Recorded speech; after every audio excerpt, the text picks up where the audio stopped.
All right, then Jesse, why don't you go ahead and get us started?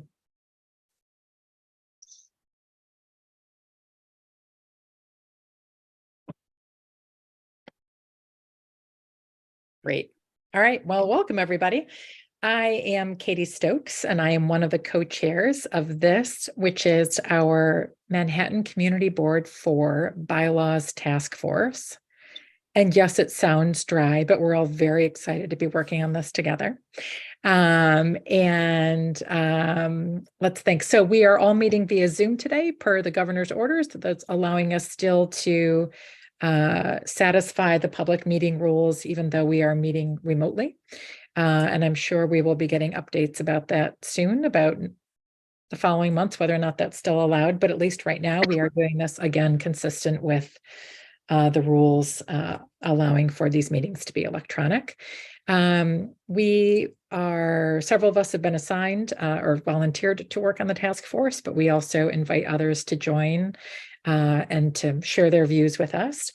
The information about today's agenda can be found in the Dropbox and on our CB4 website. We have met only once so far as a task force. We're planning on meeting every month for a few months to try and update these bylaws, which have not been updated in several years. And last month, as Bob referenced just a moment ago, last month, each of us on the committee agreed to take a sort of quick deep dive into two sections or two articles of the bylaws. So we're going to be reviewing those today and getting people's input and comments, and then also discussing further anything we might want added to our new version of the bylaws. So with that, Bob, can I turn it over to you to introduce yourself? Yeah, I'm Bob Benfato. I'm a public member of the community board. I run the Hudson Yards Hell's Kitchen Alliance, which is a business improvement district that's in Hell's Kitchen and Hudson Yards. We go from 30th Street to 42nd Street, 9th to 11th. And I've been involved in the community board for about 16 years, because 16 years ago, I was Jesse Bodine for the community board before I moved on to run the bid. And you and Jesse look quite similar. So there you go.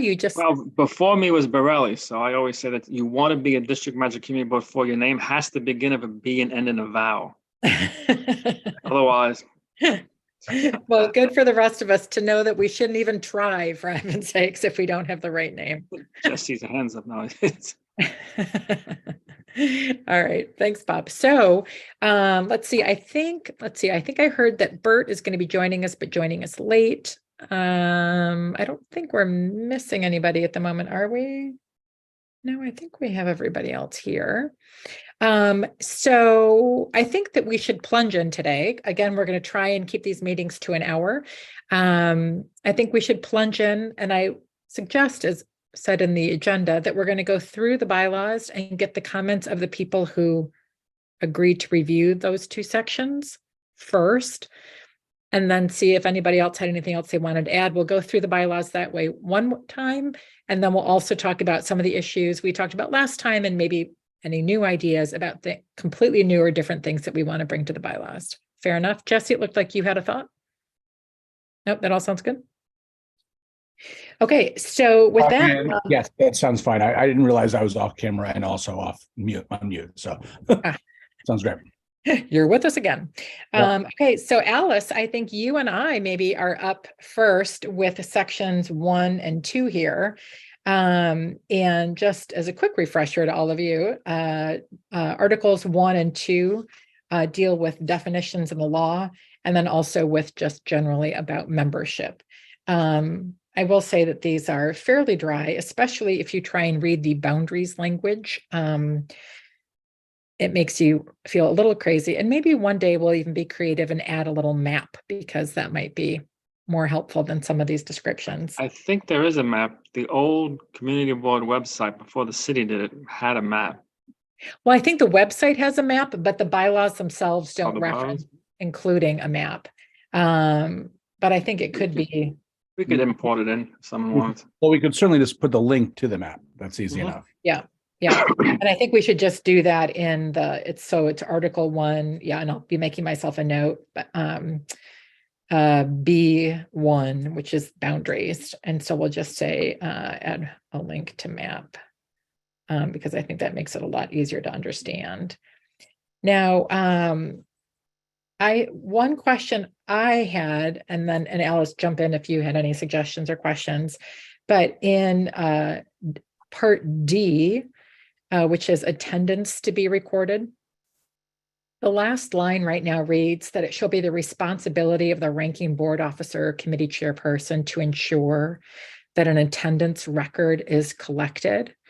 So I guess I have a question for you, Jesse. Is the thought there just, that by recording all of these electronically, I mean, or on Zoom and things right now, obviously it's pretty easy to see who attended, but I don't know what was done beforehand because I've only ever been on the community board since the Zoom meetings. Mhm. But is there a way we would want to phrase this, or how do we want to approach this?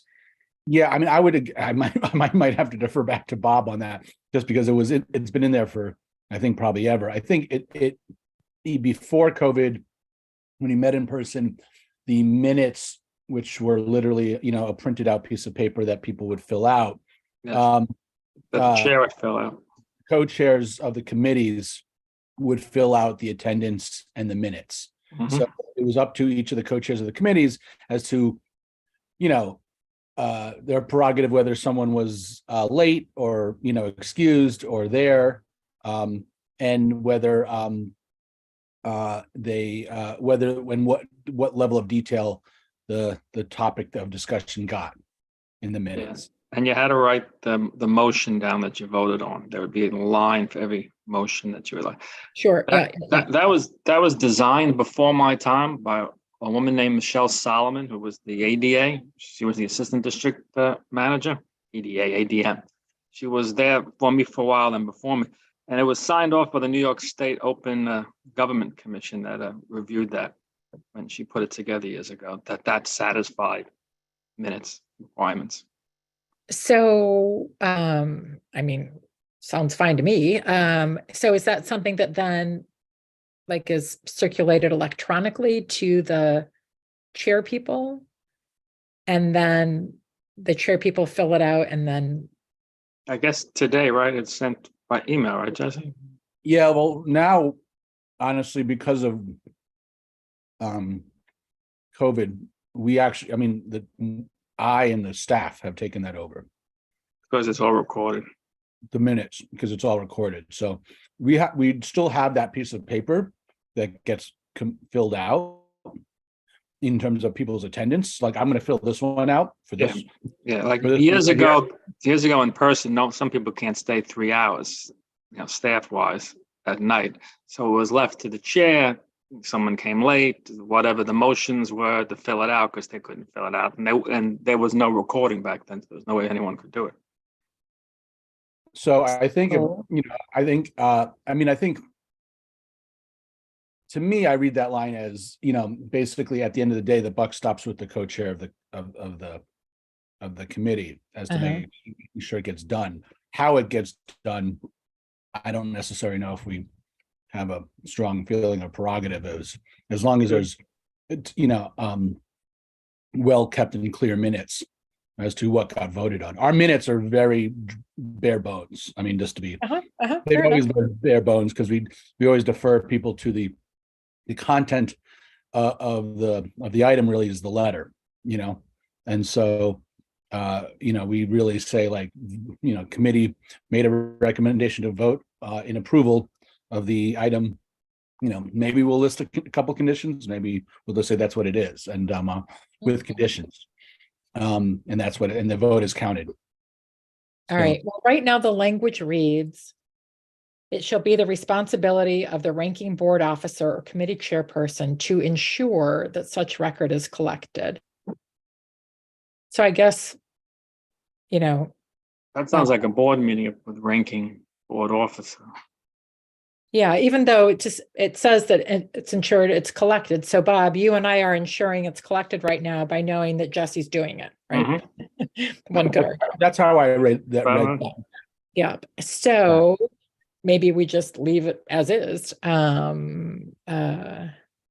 Yeah, 'cause- there anything in that would, is it worthwhile describing how this information should be kept, or if it should be kept? Is this information kept? Does it have to be kept? Yes, that's already a city law. There's Doris, there's a whole, Yeah, technically there are things that have to be kept for, we don't want to know how long. yeah. yeah, and there are certainly, numerous references to everything has to be Yes. done in That's, accordance with that's why city law. every 10 or so years you need a new district manager, because the new one throws everything away and says, I don't know what happened to Yeah. I don't know Um, what you're talking about, Bob. it. Okay, then it sounds like maybe we can just leave that language as is. I mean, I think you're right, Roberta. It might be nice if we added some language somewhere like, all of these notices and minutes and attendance information can be found at the district manager's office or something. The Just community something- board office. Yeah, you could say Okay. that. Or Yeah. or you can just say, maybe we can just refer that they're kept according to the city law as to how things Uh-huh. get documented. All Does right. this also fall under FOIL? Jesse, do you know? Yes. I assume so. Yeah, everything falls under FOIL. So When then in- can we when in just doubt- say, When in doubt, it's foilable. yeah, so can we just say, like, we recommended just per city requirements or guidelines, then we'll know that it's FOIL. Yeah, so I mean, I don't Alice- know if that's in the bylaws per se, but I think you can certainly put Yeah. some at the You at put the that end on of the beginning. website. of We the don't need it in the document. bylaws. Yeah. I mean, that could be something so completely separate if we want to put together a piece of, some text about saying about what rules we're following, Doris record keeping rules, open meeting laws and FOIL and the process of FOIL. That's fine. Yeah, we can do that separate. Because what I was going to ask is, in an Article 1A, what the bylaws are subject to, all of those, New York City Charter, the open law, right now, we're just going to assumption people know what they are. So like we were talking about doing a link for the map, can we also do a link to these required laws that we also have to be abiding by? Would that just make it easier? Yeah, even though we would probably have to include language, something like including but not limited to, because Yeah. there's no way we're gonna guess as to. Oh, no, it does say in there, including but not limited to. So the ones that are already Oh, listed, can we have those as a hyperlink Yeah, Yeah. that's a wherever great the idea. landing page is, We can. and then the map? That's fine. And that's why I was thinking for the attendance, hyperlink that sucker to Doors or for whatever it is that we have to keep on record anyway. Yeah, Yeah, that's fine. I mean, yeah. Frank, you're on mute. Haven't said anything yet. I was just gonna say, we should keep in mind that these bylaws could exist, for another 10 or 20 years without anyone reviewing them. And so I think we just need to be careful about things like hyperlinks that could change. And generally, my approach to bylaws is that they're really sort of a corporate governing document about the way things have to happen. And it's easier to run afoul of them by putting in more detail than you don't do than by putting in the basics of what, we have to do. yeah, That's why Jesse's idea of a separate, I don't know what to call it, that lists the things that are followed. That way, when it becomes old, you can just get rid of it. yeah, but I will also say, like in subheading F right now, paragraph headings, we could call it paragraph headings and hyperlinks because it says there, paragraph headings are for convenience only and are not relevant to the bylaws in any way.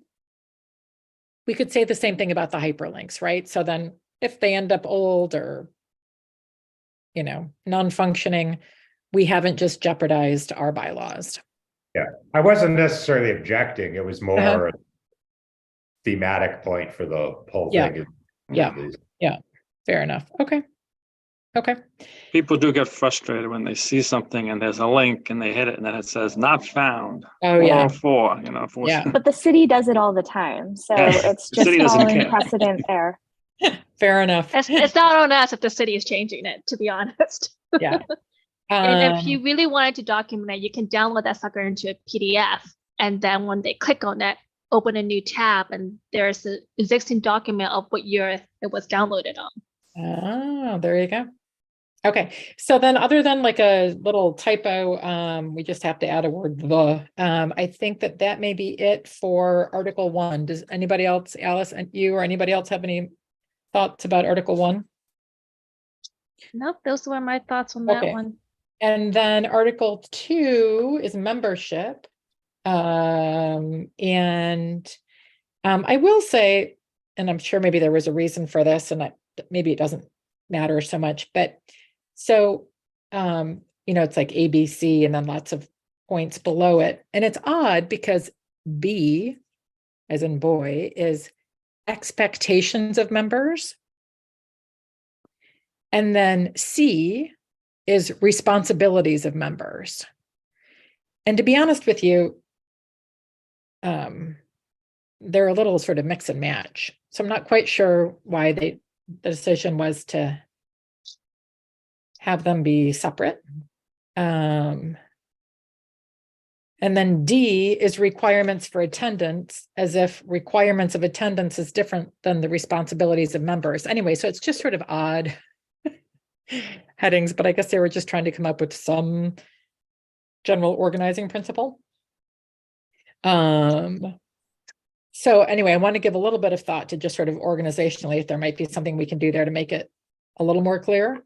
Because basically a member has to sort of keep reading to figure out what their responsibilities are, even when they think that they're done with the responsibility section. So that's just something to think about. And then I had one thing I wanted to talk about with identification, but Bert, I see your hand up. Did you have a question? Comment. I know this was not in a section that was assigned to me. Oh, no, that's okay. No, please. Input I away. volunteered for, or whatever. This is, I think, the section that says you can't have more than 25% of members who are city employees. Yes.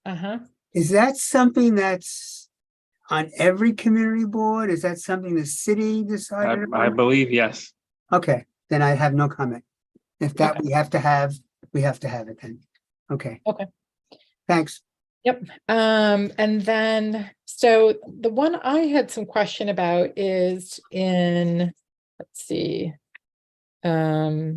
which section is this? This is, well, it's on page 4 and it's subarticle 5, identification. And this is just a little minor thing, but right now it reads, with the exception of the chairperson and board members specifically authorized to represent the board by the chairperson, board or committee members are not authorized to carry business cards or use stationery or electronic signatures that identify them as Manhattan Community Board 4 members. That's the Lance Shavetsky rule. No one remembers. He was before my time. He was a board member who made his own cards. Lance Shavetsky, community board member, and he used to use them and in certain situations that caused embarrassment to the board. Ended up in the Daily News. It led to that rule. Gotcha. I also Well, know to be that's honest pretty- with you, I'm not so worried about business cards at the moment. But for example, and this is just the thing that popped into my head, like, I've certainly seen some emails from community board members that just like below their name say something about, I don't know, community board for whatever committee they're on, because they're talking about like some committee issue. And I know that when I've written to certain people, because I'm one of the co-secretaries, and I've asked them for like, notes about their comments, I've indicated that I'm, a community board for co-secretary. But so I guess I'm just wondering if we need to give some thought to how electronic signatures can be used, because I think frankly right now people are using it to a certain degree to be, in a descriptive way, not in a give me a special parking space kind of way. Yeah. Wendy? The way I read that is more of like, and I might be reading into it too much, but is that it's more of like the omnipresent email Electronic signature. So I signature. think if you're doing community board business, of course you should identify yourself as a member or chair of a certain committee. I think it's more of the like ever present email signature, where if you're doing just life things and then in your signature it's it says community board 4. I think that falls under forget where it is in there, where we can't be spokespeople. Basically, a member of a community board can't be a spokesperson for the community board. That really falls under the chair's responsibility or people who are specifically designated. So if it's always in your email signature, then in some ways you're always speaking on behalf of, or you're Or always could be perceived that way. Mhm. Yeah, we had a member during my time who put it on. It was not the first thing they put on their signature. He liked to have lots of e-signature titles, and so but yeah, it was one of those things where it gets a little messy, where he's advocating for something for some organization or whatever, and like he gives the person's name, and then he has a title and then another title, and then somewhere down there on the third title or second title was the co-chair blah blah committee, and so that got confusing. That's really where that comes in. I remember that guy. Was he a professor? Was he a professor? No. Because they have a lot of titles. No, he was a theater guy. He liked titles. Yeah. I see. Big title guy. So that's where that comes from. So I mean, maybe I see Bert's head going like this, meaning he knows what we're talking about. Yeah, I mean, again, it was never got into anything, No, he didn't mean anything by it, but it was like just one of those things where then someone would come to us and say, "Oh, and we would say that we have no opinion on that." So maybe we could just say, come up with the right language, but like something about you can only use an electronic signature identifying them as a MCB4 member in connection with emails related to their work as a chair or whatever, as a community board 4 member. Do you know what I mean? Like, has this been problematic? I don't see too many people when I get emails that has a signature with CB4. I personally don't use it. I don't even try to use my real name on social media because I want to be a private citizen as much as possible. So I don't know. I don't recall seeing too many electronic signatures from other board members with that tag on it. It isn't. So I mean, but I think it's good to have in there. So I think if we want to clean it up, that's fine, as long as the we don't get into over policing. I don't want it to be something where like we're spending all of this time trying to argue whether an individual email was sent in with the signature. So like I think the overall it's just about if someone like the anomaly goes off and starts doing this a lot, we can just refer back and say, hey, listen, it's in our bylaws, you can't do that. And they go, okay, Okay, all right, that's helpful. So we're saying still no business cards and still no stationery, period. And then new paragraph, electronic signatures may be used for the sole purpose of CB4 business. Alice, email that or write that down. That was good language. Just it's on record. Exactly, digital record. There you go, right there. Very good. I like it. Okay, let me just write this down. I will say that I think the one thing that it currently says is like with the chair's permission, because I do think there are times when the chair will say, Bert certainly knows this because he was chair, and said, someone comes and says, I want to talk to someone about topic A, and we have someone who's well steeped in topic A and it's not the chair, the chair's going to defer it. So that's as long as there's that tagline at the beginning. I think that happened. So that's actually a separate section, Jesse, just to be clear. So there is the section that I thought you read it. When you read it, I thought you said it at the very beginning. That's the reason why I said it. No, she didn't do press yet. No, but I thought you had said at the beginning at the chair's behest or Well, the so Yeah. right now in the identification section that I was talking about, paragraph 5, it does say, with the exception of the chair or board member specifically authorized to represent the board. by the okay. chair, That's that they're that's not that's the language I was referring to. I apologize. And let's keep Okay. it as long as we keep that. Yeah, years ago, before e-signature, we had stamps of those who were chair, and we would stamp the letter, and then we had a letter that was written, signed off by the chair, that would be in your file stating you had the staff had the authority to use the stamp for your signature on a letter. Oh, powerful. This is one place where I would also just add, and I would also add this in statements in press, social media accounts as well. Self-identification via social media account would be probably relevant. There's an equivalency both in special privileges and then statements made publicly. Well, and actually, I just have to think about that for a second, Roberta, because I mean, do you mean to suggest that people shouldn't be allowed to identify in their social media? Like, okay. Just as long as they should not.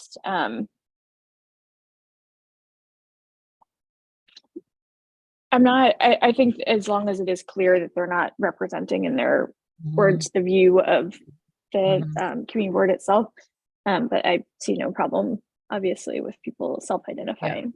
Yeah. But you're right. Yeah, we'll have to think about that. You're right. It's important that we include social media references these days. Okay, let's see what else was in this section.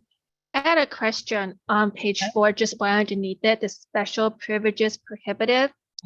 All board members and public members of committees are prohibited from accepting any favors of more than token value from other parties or business, yada, yada. What is token value defined as? Yeah. I believe is it 25, Bob, or it might be a little bit higher than 25. It might be under, maybe it's 55. I think it's 25 now. 25. It used to be 50. I believe it's down to 25 now, which is kind of an absurd number. That So the sounds token value is then the one that's set up by the state, right? The state, at least for us, I believe is 15. Okay. So we might be city. Things are a little more it might be expensive. 25. All right. Things So cost- should we just, Let's get you a Starbucks coffee with a Danish. Come on. Now, I remember going to at least once. I think though you have to do it every 2 years. I forget now. You know, like an ethics. The ethics every 2 years. I just did it as the head of the bid association. Okay, a workshop. Yep. Ethics workshop. Boring is. And as like chair of the BLP, I raised the issue about, you know, I'm at a bar and, you know, I order one drink and I get the second drink free. What is that right? Is that wrong? And the response was, if that is the way they treat everybody, it's okay. Depends on the bartender. Yes. But if the bartender knows you, assuming that you're talking with the bartender who knows these 35 people who've come in on a regular basis, she gives an extra drink on the house once in a while. And it's $50 or more. So right now it's $50. I don't drink $50. I thought they lowered it to 25. Maybe that's the state then. 25. $25 drinks. The last ethics course I took was $25. Okay, because their response was not necessarily the value. Given. Yeah, there's always pre-existing relationships too. I mean, you knew the bartender for a decade. I mean, he buys you a drink. You're not really violating any rule. And I never tell him I am on the BLP. God forbid. He won't give you that free drink. There's rare occasions where it's like an individual thing. And I've definitely had members come and say to me, listen, I work in this industry and now I'm a board member and I'm typically get, you know, X complimentary here and X complimentary there. Was that an issue? And so I have to sort of walk them through that within more of a conflict of interest concept, and then a gift thing. Again, because that's really kind of where it comes out on is at the back end. It's not so much the gift itself, it's what supposedly the quid pro quo of the follow-up of that is, and what's that perceived as. But it's more also like we'll get, for example, like someone will say, oh, we want to give I have 25 tickets of this type of the thing, and we want to give them to you to give them out to board members. And I'll have to say, like, well, what's the the regular price of that ticket? You giving away, something that would be, cost $150 and be considered pretty luxurious of a gift, and so if they say it's free, like Bert is saying, oh no, it's everybody gets in at the same thing. I'm saying, okay, great, but if they're saying, oh no, these are like exclusive tickets, then I decline them. That was the Highline ones. If they just invited the chair, it could be considered a gift through an event. But if they invite the community board, it doesn't matter. So can we then be more clear about which token value guideline we're utilizing? So this is the city one that you said, Jesse, it's $50. Well, no, I'm just looking it up, but maybe I'm probably the 25 was probably the ethics one I took was state. It was the state ethics committee, so it's probably 25 at the state. So go with the city. I mean, you're subject to the city. Well, yeah. I'll do my due diligence and confirm what it is, and then Great. Yeah. All right. You could call COB and get the lawyer for a day. Yeah.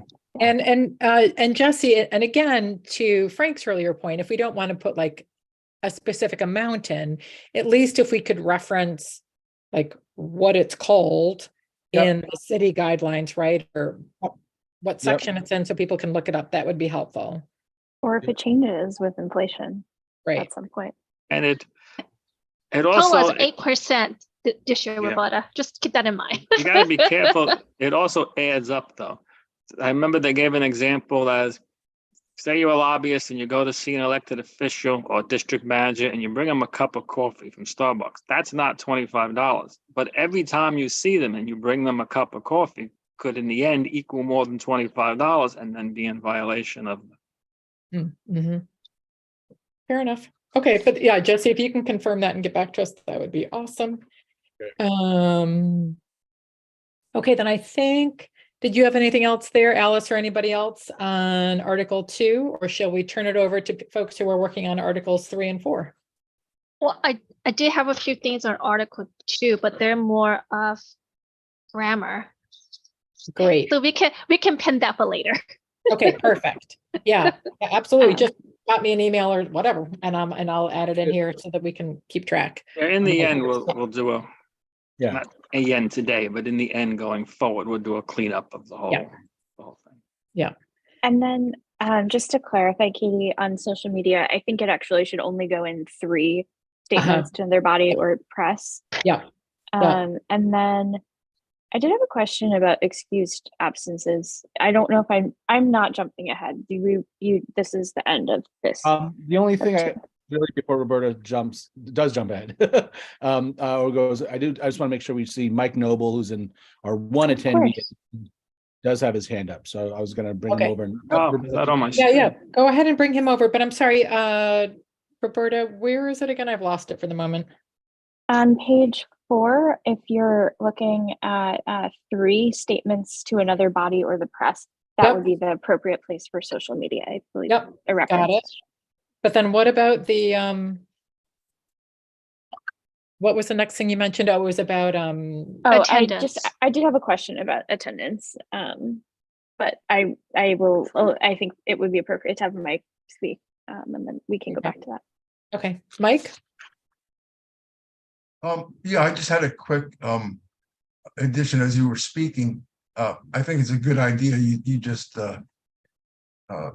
pin that the value to what's current, right?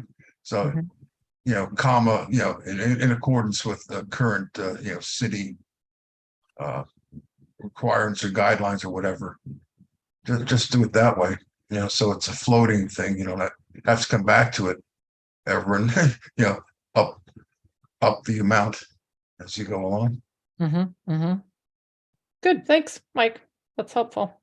All right, and then Jesse's still going to get us a little more guidance there too. That's great. Perfect. All right, so then we're going to start, hold on, getting my pages all confused here. Now we're going to go to Articles 3. No, we're still Article 2. Roberta had a question about Excused absences or excused Yeah. absences. Yeah, go. Okay, perfect. So I did want to note or just ask that properly excused, like it does not include any, I guess, professional responsibilities, and that's like an intentional choice that the board has made in the past. I think it was left broad. Right, Jesse? It just says I mean, military, jury, personal illness, severe illness, death in family or household.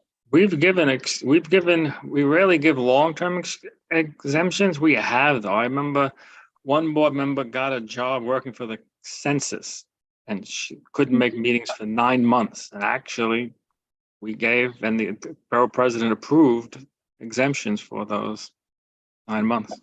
But I think, Roberta, I mean, historically, we have not given excused absences to, your other professional responsibilities.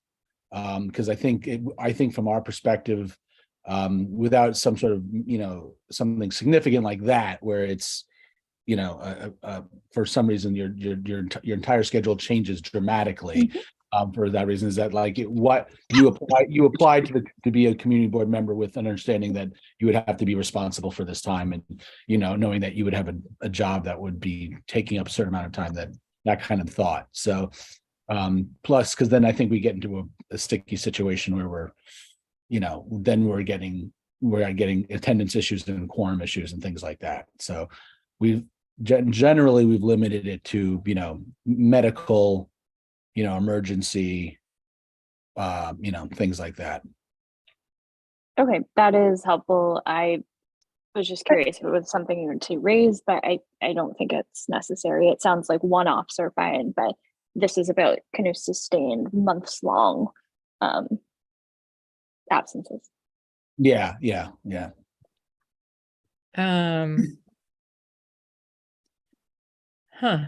But I think you raised a good point though, Roberta, because I'm thinking that at least there should be language there. I mean, because it sounds like both Bob and Jesse were saying like there can be. But it rarely happens. It rarely happens. You usually run it through the borough president's office staff-wise anyway to get confirmation that it's okay. Because the BP's office doesn't pay attention to attendance, but if you've missed 9 months out of 12, they're gonna notice it. Right. And it will, bring up the question why. I'll tell you for a fact there is not a system in place for this. And so I don't want us to act as though or put them in the bylaws that they're this just is something that can happen kind of, there just isn't. I mean, I think Bob, there are probably like as Bob was saying, there's examples where things worked out, but there just isn't like I just know that we've run into this issue. Well, since I've been DM, and there just isn't like a thing that's like the BP says, oh yes, okay, we'll excuse them for this length of time. Like they'll maybe just turn their not pay attention to it or not care unless we care. Usually if we don't care, it's not, they'll call us, and if we don't care, it's usually not a big deal to them. Although if they're looking to remove the person, they're given a reason. I don't want to give it a perception that there's a real operational way of like all. So you could say, I mean, if you could say nothing, you could also say just at the discretion of at the special request of the borough president's office or something, special approval of the borough president's office for extenuating. I was thinking or at the chairperson's discretion with collaboration with the BP's office or something, you know what I mean? So basically it's a chairperson's discretion, but they would confirm it, like it's not going to screw everything up, right? Something. All right. But I think it's a good idea to put something about somebody's discretion in there. So it's because we don't want to totally rule out that there could be an excused absence for a reason not listed here. Okay. And then actually on that same page, is the absence defined, paragraph 4. And I think here we are going to have to rewrite this or reword it for remote participation. Yeah, I Right. was gonna flag, I don't know if it's here or it's somewhere else.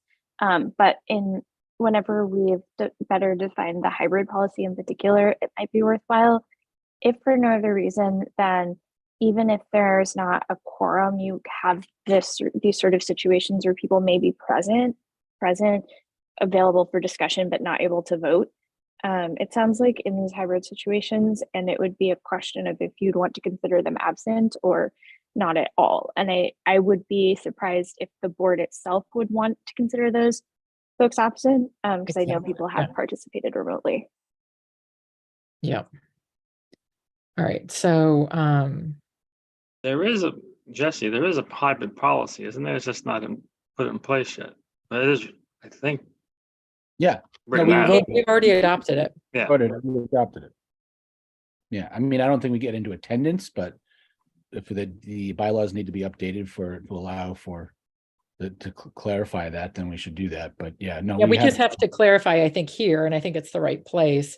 Yeah, not including. Not Exactly. including, Katie, is all you need to say, not including, yeah. Yep.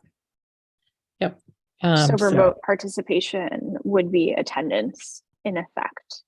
As Yeah. long as there's a quorum As in there's person, quorum, right, yeah. Jesse? yes. Because president not eligible just comes in if you have a conflict. Right. I'm often in land use things because of the bit of P&E and things. Let's see. All right, and is that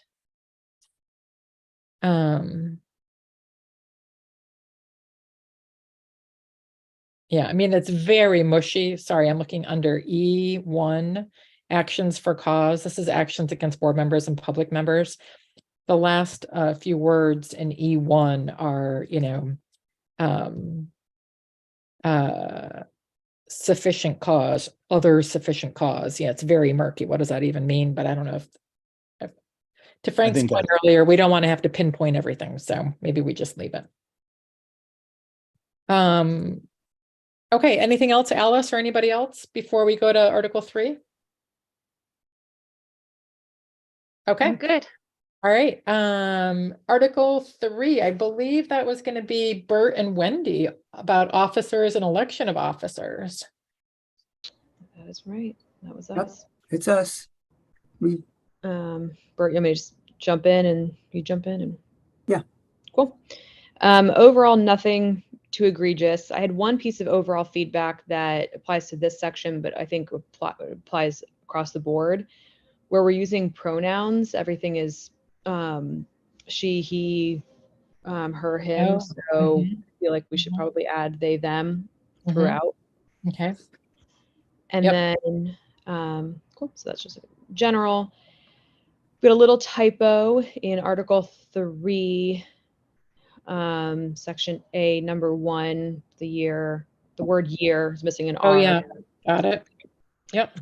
And then I don't know if we still, I guess there's two things here on terms. One is, I don't know if we still need this June 2012 call out around this like one-time 18-month, I guess, kind of fix that they did.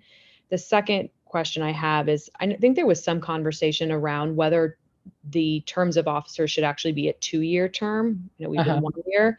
And looking at from the Manhattan Borough's office, their kind of suggested bylaws, it does allow for 2-year terms as well. I don't know if that's a decision for us to make, or Jesse, I don't know if that conversation ever went further, if other people have tackled this in exec or anything, but just wanted to throw that out there as.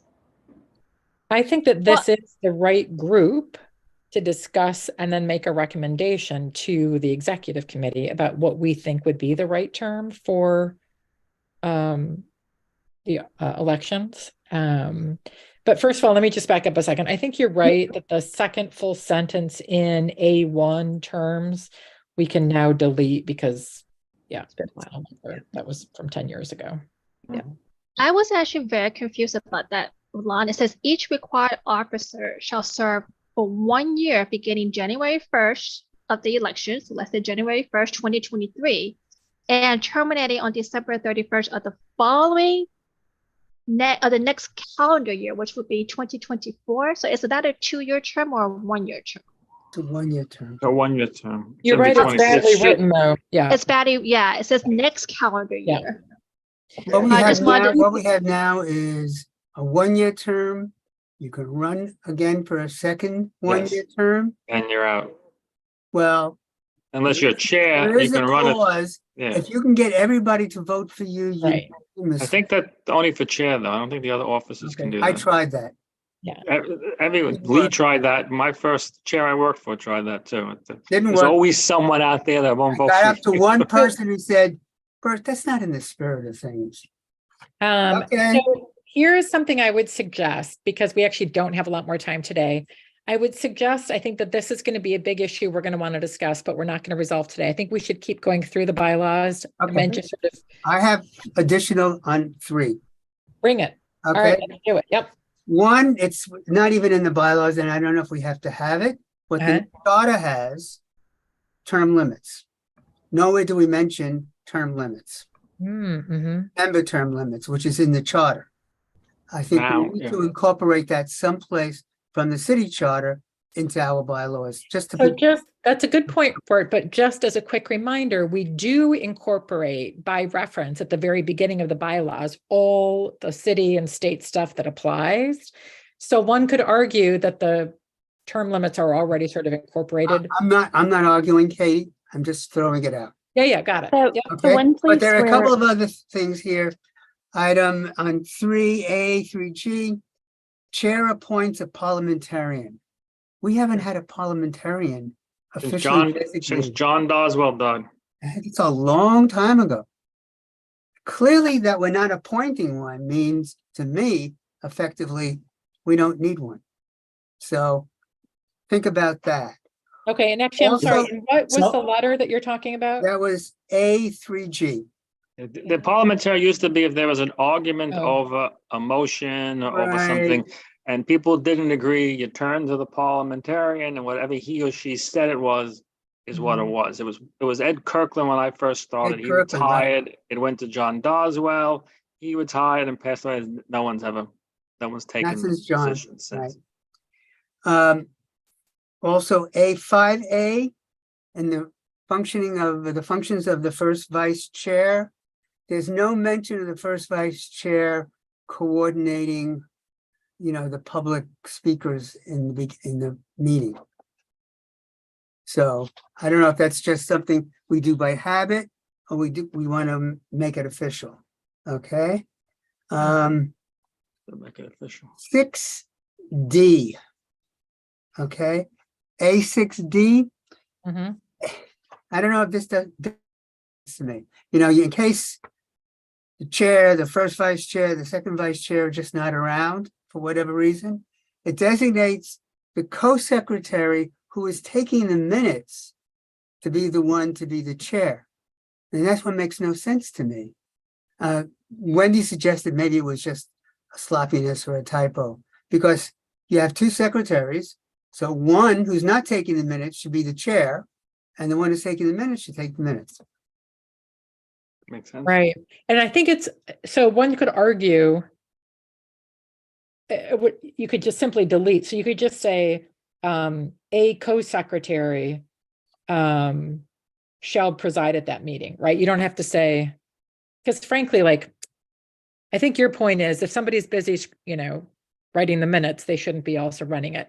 But You could leave it to the co-secretaries. The one not taking the minutes may not want to chair the meeting. Maybe Right, look, and- you chair the meeting, I'll take the minutes. Okay, the other thing is- they should work it out. Yes, exactly. they And I should guess work the out who point does is what. actually, as Or we give somebody it to who's the been co-secretary parliamentarian, for the but- last 2 years, we're actually both taking minutes. We've just divided up the meeting, right? So we're both taking minutes, but anyway, I think it should just say, they'll figure it out, but one of them has to do it. Okay. Yep. And there's one further piece that Wendy and I talked about. We realized it's not in the bylaws, but we just wanted to raise people's awareness that maybe we have a discussion. It's Okay. something that probably could not even be in the bylaws. Yeah. I don't think so. But it is something cultural to the board.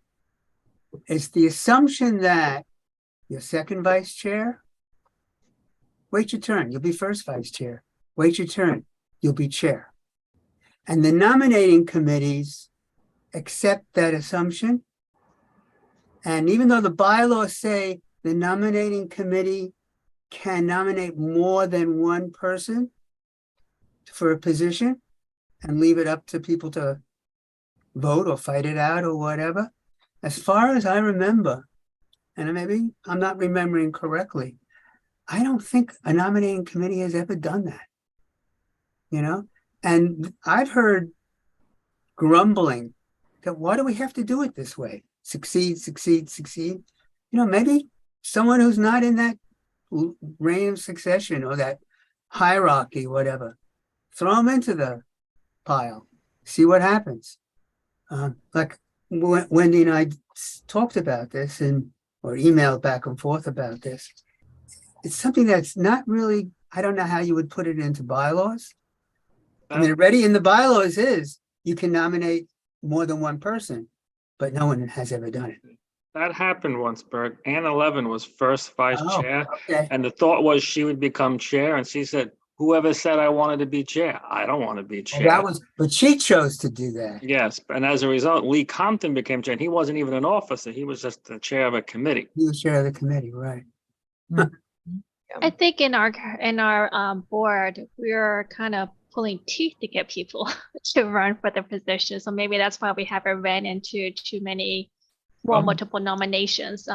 My experience is secretary is the hardest position to get. You have to literally like bribe people to become a secretary, like promise. And them both of our things. co-secretaries are on this committee.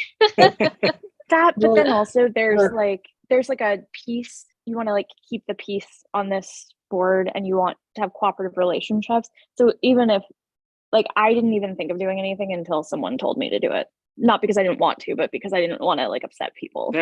There was also an unwritten law once, I don't know if it still is, Jesse or Burke can tell me, that if a chair is from Chelsea, the next chair has to be from Hell's Kitchen or Clinton. You have to alternate back and forth. Interesting. We try to do that. We don't want too much on one. But Bert, I think, tell me if I'm wrong though, if memory serves, you were the last person that this happened to, because you were running for, was it second or first vice chair, and you had competition. Who's the gentleman who's no longer on the board? Paul Sears. But Paul dropped out and Bert took it. Ernest. Read between the lines. Paul had a discussion with somebody else, and Paul was convinced, oh no, it's in the best interest of the board that you drop out and let Bert run. Yeah, but I'm not talking about Paul. I'm talking about Ernest. Oh, right. I forgot. Oh, yeah. I'm trying to say you had this exact. I forgot I ran again. Yeah. So I memory remember that. serves, Whoa. the nominating committee did actually say they met with both of you. Yeah. Yeah. You both were part of the slate because you both were seen as completely acceptable candidates, and you guys both had to basically get up and give your reasons why. That probably meant Walter Mankoff wasn't on the nominating committee. Walter Mankoff was always on the nominating committee. And his argument used to always be that you have to choose a person. Otherwise, what's the purpose of the nominating committee? I think you hit the nail on the head where I think the more recent nominating committees probably don't feel like that's their role. Their role is more like to make sure that the person who is applying for is acceptable. And as long as they're acceptable and meet, would be able to answer questions in full sentences and be able to do the job, they'll say they deserve to be considered. So another Walter Mankoff ends up on the committee. It was a close election. It was extremely tense. It was tense and close. Yeah, it was very close. I will say, Bert, it's an interesting question you raised, but my initial reaction to that suggestion is that is not something that we should be adding to to right? Like, however the nominating committee wants to do it, the nominating leave the nominating committee to figure that out on its own. Yeah. And so, and I'm very mindful of the time now. We only have 2 minutes left of our time together. For those of you that we haven't gotten to your comments yet on your section, hold tight. I promise we're going to get there. But I guess I really would encourage us. I do think one of the sort of biggest decisions that this group will have to make is whether or not we want to recommend that our executive committee is elected for a 2-year term. You mean 1 2-year term? For 1 2-year term. Or if we want to keep it, at the 1-year terms, but that can be re-upped once. And Bert, I know you hadn't been able to attend last month's meeting, just real quickly to revisit, we talked about sort of a benefit if we went to the 2-year term idea, is that then it sort of saves time, because we don't have to appoint a nominating committee that pretty regularly just suggests the same slate again, right? And we don't have to go sort of through that whole process, that instead we can go through the process deeply once and then have those people for 2 years and then go through it again. But I think that is something we would need to think about. And then one of the things that especially those of us who are lawyers on the committee need to give some extra thought to is if we did decide to do the 2-year term, then what do we do if the person who is nominated and elected for that matter is about to term out with their 8-year cycle? So And it can't be I think we can also consider whether we even want a term limit anymore, given that term limits are already written into the charter. A lot of these things were done because community boards used to have a chair that would be there for 25, 30 years. And some even Attleboro's run the place like a fiefdom where they weren't even committees, they just made. But with term limits now, you really don't, how long, but it's going to take a person 3 to 4 years to even get there to the point that they're going to be chair. And how long did they have before they're off the board? Right. But then it also suggests that if everybody's only going to have 8 years, then if you want to have sort of as many different people have the opportunity to be chair, then you wouldn't want any one person to serve for more than 2 years. But my understanding is with the term limits that it's consecutive terms. So in theory, you could, take the year off and return. And this also begs, I only mention it because I think it might actually be important to figure out, is if there's a consideration of public members and term limits. Specifically, can board members who are termed out become public members and then come back? I'm sure it's going to be a thing elsewhere. I imagine it'd be a thing here. Probably should be something that people have opinions on. So what you're saying, we're gonna have like 25 public members? Yeah, there are definitely people who will become public. I do not see them on public members. Mm-hmm. Yeah. I think if you have term limits, you'd probably have to have some sort of limitation on public members. I just don't know what that is. It might be a thought, something to bring up next meeting, so I wanted to bring it up now just to see if that's helpful. I would appreciate it, even if we didn't, even for that term limits. I think putting a cap on how many public members a committee can have is, I think, helpful. Yeah, we've talked about that before. And also any sort of the cap on how many you can have. Wait, let me just write this down. Sorry, Jesse, you're saying it would be helpful, you think, for us to consider putting a cap on the number of public members on any particular committee? Yeah, I mean, just picking, like, you want to say 2, that's fine. 3, I think, would be the max. I wouldn't go past 3. Is there something in the bylaws? I remember a number of something about public members, 5. I don't think so. Okay, then maybe we've talked about this in time, even in my time, but we never did it. Go back and look. Every once in a while, some committees become like the hot committee, and you get a host of everyone wants to be a public member, even if they're not on the.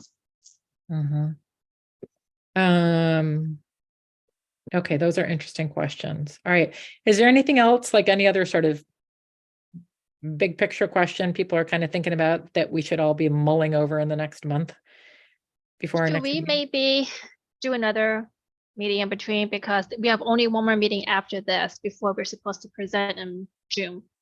Yeah, that's true. I'm fine with And that. we only got to 3. We Well, did mine- go rather There are slowly. when you 10, get 11, to- 12. When you get to 9 and 10, which is mine, I only have one suggestion and a typo, so, but All we'll right, save that for next time. I see. But I So you're promise to saying be you're a quick one, Bob. I promise to be quick. Okay, so, but it's a good point. I think that, this stuff does require some time and discussion. So what's the date in May for the next one?